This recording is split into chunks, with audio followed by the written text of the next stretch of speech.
Big changes are happening in the Reading real estate market. Inventory has increased, sales are slowing down a bit, and the numbers reveal a market that's in transition. So whether you're buying, selling, or just curious, you're going to want to hear how this could impact your next move, especially here in Reading.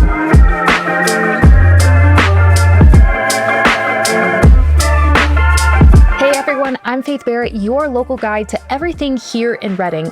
Welcome back to another episode of Rooted in Reading, where we not only help you find a home, but a community to thrive in. You know, we talked a few weeks ago about the March numbers here in our area, but with the recent tariffs, economy uncertainty, and interest rates still peaking at the very high 6% range and into the 7% range, I shared that I'd be pretty interested to see how the changes would play into April stats. And today is all about breaking down those numbers for you, so let's dive in. Now, I'd like to say for clarification, these numbers and data that we're going to kind of go through and share correlate to the side of residential only, so no land, no commercial or anything like that for an entire MLS. So this does include some parts of Tehama, Siskiyou, and of course all of Shasta County. So let's start out with inventory. Inventory and listings, basically more choices, less pressure. That was kind of the motto in April. Now, active listings in April soared to 830 homes, up a massive 38% from 601 homes last April. That's the highest inventory we've seen in years. Now, new listings also jumped up to 398, up 14% from last year. Now, to clarify, if you're a little bit new in our industry, active listings is the entire inventory. New listings is what just came on the market in the month of April. So what does that mean for you? Well, buyers have more choices and less competition, while sellers need to work harder to really stand out. Now, number two is sales activity, which basically was slowing down. Sold homes dropped 14%. That was 173 homes sold in April compared to 201 last year. Now, year-to-date sales are down 12%. There was 634 homes that have sold so far in 2025 compared to 723 by this time last year. Now, again, what does that mean for you? Well, homes are taking longer to sell and buyers are taking their time. So if you're selling, expect more competition and potentially longer days on market. Now, let's look at pricing and where average sales price versus median sales price all landed. The average sales price in April dipped 1.4% to roughly about $385,000. Last year, it was $390,000.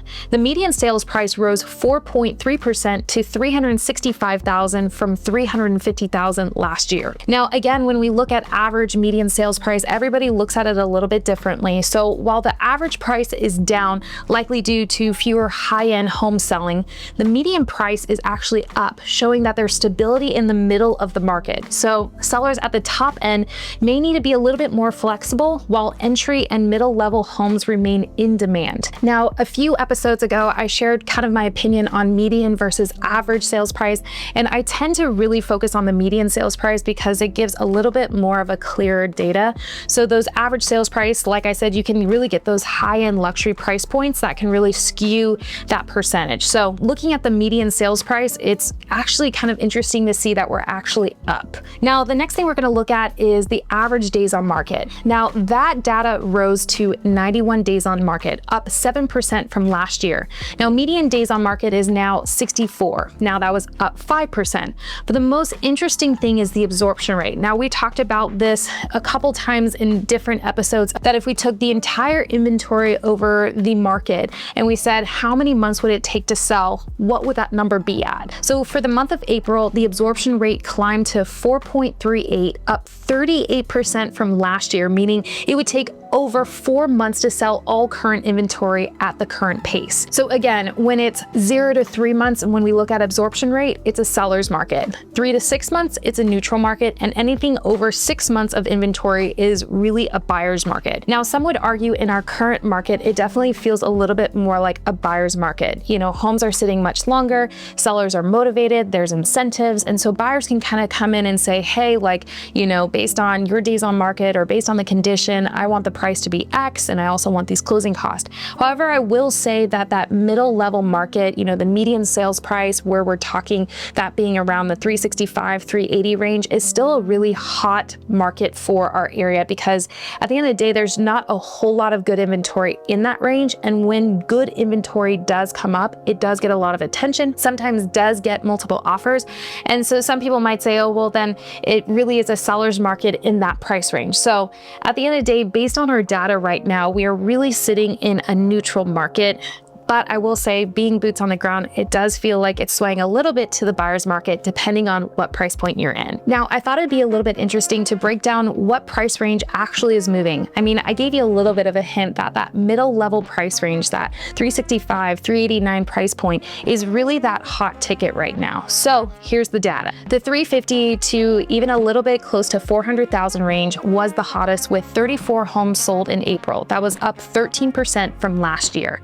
Now, the biggest drops were 250 to about 300,000. That was down 44%, and 600,000 to about 700,000 range was down 83%. So basically, that sweet spot for buyers and sellers is now really clear in the middle range. Luxury and entry-level homes are seeing less action. Now, looking at year-to-date highlights, the active listings year-to-date are up 9.6%. Median sales price year-to-date is up 2.8%, and average sales price year-to-date is up 1.4%. Homes are taking about 5 days longer on average compared to last year to sell.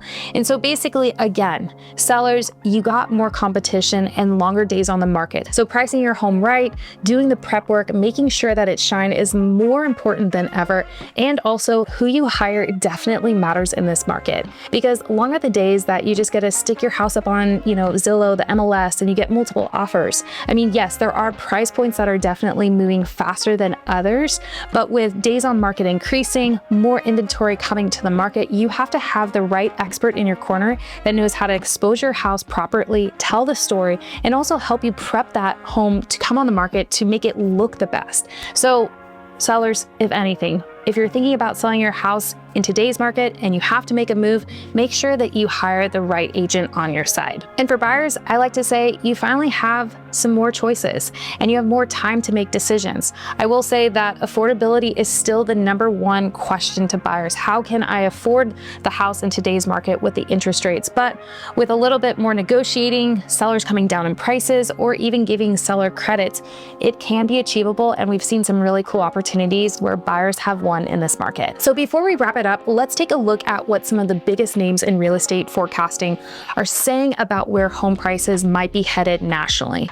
So recently, Zillow made headlines by downgrading their US home price forecast. Now, they are predicting that home values will decline by 1.7% nationwide by early 2026. This is a notable shift from their earlier, more optimistic outlook. But it is worth noting too that not everyone sees things the same way. For example, Fannie Mae is predicting a modest 1.7% rise in home values in 2025, and Wells Fargo is forecasting a 3% increase for the year. So time will tell which of these predictions proves most accurate. There are a lot of moving parts, like the impact of tariffs and rising material costs for builders, which could sway future home price forecasts into a more bullish direction. And of course, changes in mortgage rates could further challenge affordability, especially for first-time home buyers. So thanks so much for tuning into this week's episode of Rooted in Redding. I'd love to hear your take. What are your thoughts on the housing market right now? I know that affordability is the number one objection right now for why people are a little bit, nervous to get into the market. And then on the other hand, there's sellers who are like, I just want to receive the value I can on my house, and I'm just not sure if the market can give it to me.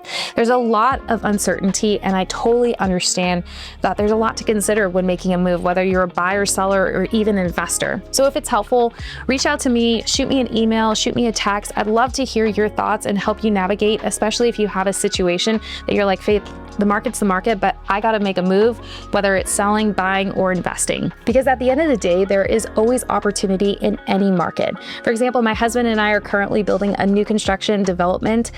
We have a new construction home going up right now, as well as we're working on a flip, and we're always just looking for another opportunity around the corner. So I know that headlines can do more to terrify than to clarify. So make sure that you're talking to a local expert, doing your research, or even following our channel to hear about the local news here in our area and how the housing market is actually being affected.